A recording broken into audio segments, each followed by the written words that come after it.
Oke,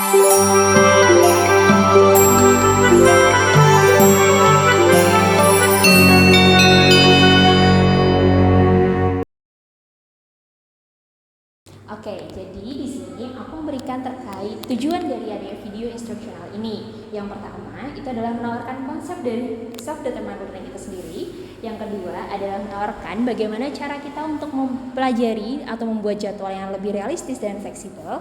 Dan yang ketiga adalah gimana cara kita menawarkan strategi pembelajaran yang sesuai dengan cara kita belajar dan cara kita mengatasi permasalahan belajar itu sendiri. Nah, kalau untuk tujuan instruksionalnya ini, yaitu yang pertama, jadi harapannya setelah nonton video ini tuh mahasiswa TP ini itu dapat menjelaskan terkait konsep dari self-determined learning itu sendiri. Kemudian yang kedua, setelah nonton video ini, mereka itu dapat membuat rancangan belajar yang memang benar-benar realistis dan fleksibel dengan kebutuhan mereka sendiri. Kemudian yang nomor tiga, itu setelah nonton video ini, mereka dapat tetap ngatasin gangguan dan tentunya tetap fokus dalam belajar.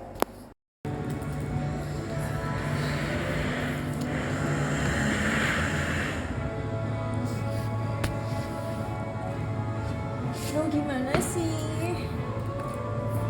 Duh, Nina, aku tuh bingung tahu. Ini kan aku lagi coba buat belajar sendiri gitu kan. Tapi ya entah kenapa tuh jadi kayak nggak karuan gitu loh semuanya. Aku bingung mulainya dari mana, mau belajar apa dulu, kayak nggak jelas gitu loh. Kenapa sih kamu tuh terlihat banget rumsingnya? Ada apa? Ya iya, yang kayak aku jelasin tadi. Niatnya mau coba buat tambahan belajar sendiri, mau coba belajar sendiri. Kok malah kayak nggak jelas gitu loh arahnya kemana, bingung mulainya dari mana. Kamu ada saran nggak? Oh, aku kemarin habis nonton tentang video tentang self-determined learning gitu. Itu bisa bikin aku lebih terarah sama termotivasi sih dalam belajar sendiri. Wah iya kah? Oh boleh deh kalau gitu kamu bagi linknya aja ya, aku mau nonton. Gak usah deh, kita nonton bareng aja. Boleh. Nonton di sini kan? Iya. Oke.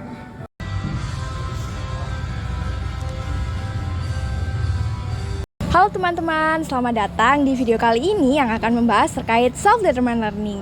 Nah, siapa nih di sini yang pernah atau masih suka ngerasa bingung saat belajar? Kalau kamu ngerasa gitu, berarti video ini bisa kamu lihat sebelum kamu melanjutkan aktivitasmu. Di video ini kita akan membahas terkait self-determined learning yang merupakan pendekatan belajar yang bisa membuat belajar kita lebih mandiri dan percaya diri. Siap menemukan cara belajar yang lebih asyik dan efektif? Yuk, mari kita mulai. Oke, jadi apa sih sebenarnya self-determined learning itu?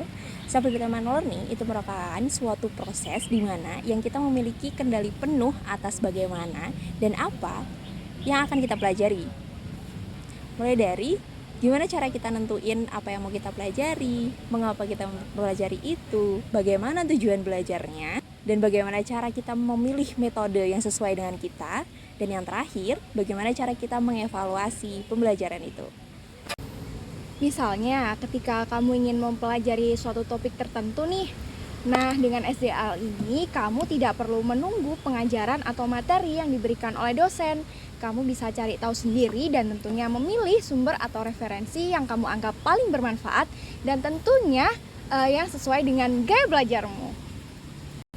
Jadi, kenapa sih self-determined learning itu penting?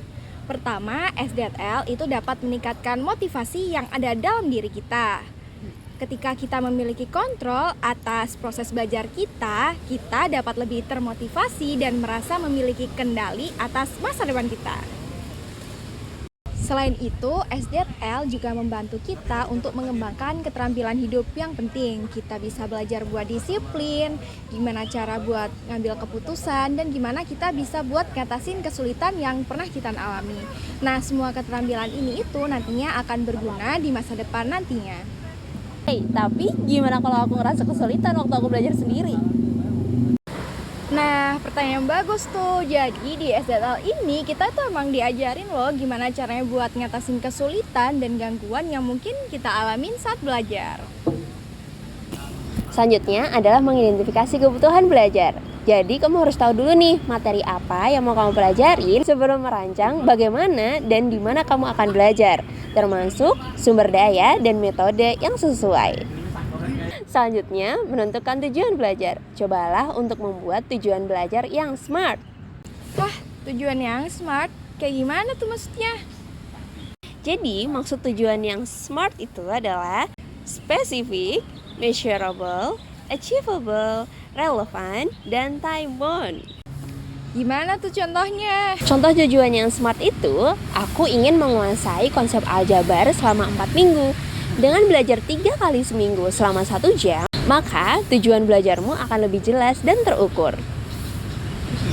Nah, betul tuh. Jadi setelah menetapkan tujuan belajar, langkah selanjutnya adalah membuat rancangan belajar yang realistis. Misalnya, kamu bisa mengatur waktu belajarmu sesuai dengan rutinitas harianmu.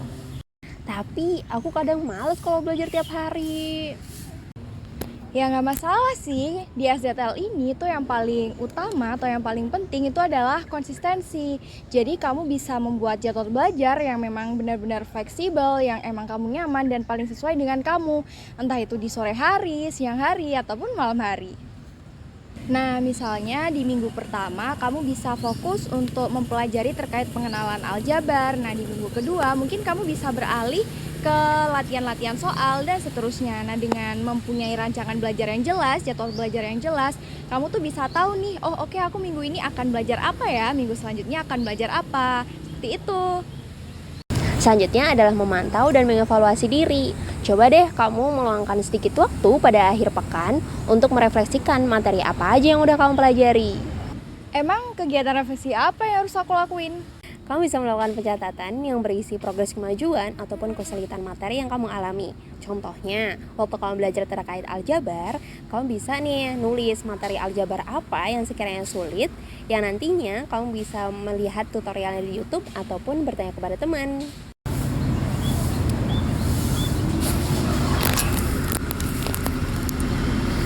Aku senyum. Jangan main terus, kerja ini loh, tugasmu tuh masih banyak. Udah jangan main HP, taruh sana, lanjut. Nah, jadi langkah terakhir itu adalah kita harus bisa ngatasin gangguan yang kita alamin saat belajar. Nah, jadi kita emang bisa harus menciptakan lingkungan belajar yang memang benar-benar tenang dan juga kondusif. Tapi aku selalu ke-distract sama yang namanya sosial media, apalagi waktu aku baru belajar. Jadi aku harus kayak gimana? Nah, kalau kamu udah sadar itu adalah gangguan yang kamu alami saat belajar, berarti kamu harus sebisa mungkin buat ngatasin gangguan yang kamu alami. Atau bisa kamu juga menghindar. Nah, salah satunya yaitu dengan menjauhkan sejauh mungkin telepon genggammu dari meja belajarmu. Atau kamu juga bisa mematikan notifikasi ponselmu. Nah, jadi dengan menciptakan lingkungan belajar yang kondusif dan tentunya bebas gangguan, kamu juga bisa lebih fokus dan lebih cepat memahami materi. Nah, selain itu, kamu juga bisa menggunakan strategi atau model pembelajaran lain loh. Nah, salah satunya itu mungkin kalian juga pasti pernah dengar nih, yaitu adalah teknik Pomodoro. Nah, jadi apa sih teknik Pomodoro itu? Nah, teknik Pomodoro ini tuh adalah teknik belajar yang mungkin kamu bisa gunakan di mana 25 menit per 25 menitnya itu kamu bisa gunain benar-benar fokus buat belajar. Nah, 5 menit selanjutnya itu kamu bisa gunain buat refreshing, entah itu makan, kamu minum, atau kamu bisa juga scroll media sosial. Jadi kamu tetap bisa fokus belajar, kamu tetap bisa dapat materi yang kamu pelajarin dan juga tetap bisa refreshing, seperti itu. Jadi itu semua adalah pembahasan terkait self-determined learning yang bisa kamu terapin. Nah, dengan menerapkan prinsip-prinsipnya, kamu bisa belajar menjadi lebih mandiri dan efektif. Ingat, kunci dari semua ini adalah kemandirian, kepercayaan diri, dan konsistensi dalam belajar. Cukup sekian video terkait self-determined learning ini. Jika kamu suka, bisa kamu klik tombol like dan di-share ke teman-temanmu ya. Bye! Dadah!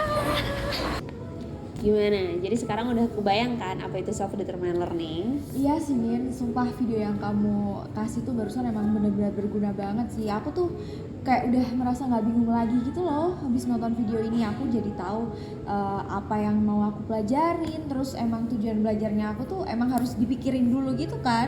Dan yang paling parah sih, emang aku tuh sebelumnya nggak bikin jurnal sama rancangan belajar gitu loh buat misalnya aku minggu ini tuh mau belajar apa gitu, enggak ya, mungkin itu kali ya yang bikin aku bingung. Iya sih, tadi aku juga sebenarnya kepikiran kayak gitu. Jadi yaudah, sekarang kamu udah tahu apa yang harus kamu lakuin, coba aja diterapin. Oke. Thank you ya Nin ya. Oke, berarti sekarang aku harus coba buat rancangan belajar kali ya. Oke, aku udah tentuin tujuan belajarku. Terus untuk durasinya mungkin aku bakal coba buat 4 minggu, sebulanan dulu aja kali ya. Karena tadi di video juga kuncinya itu konsisten, jadi mungkin aku bakal belajar per hari tuh at least sejam lah ya.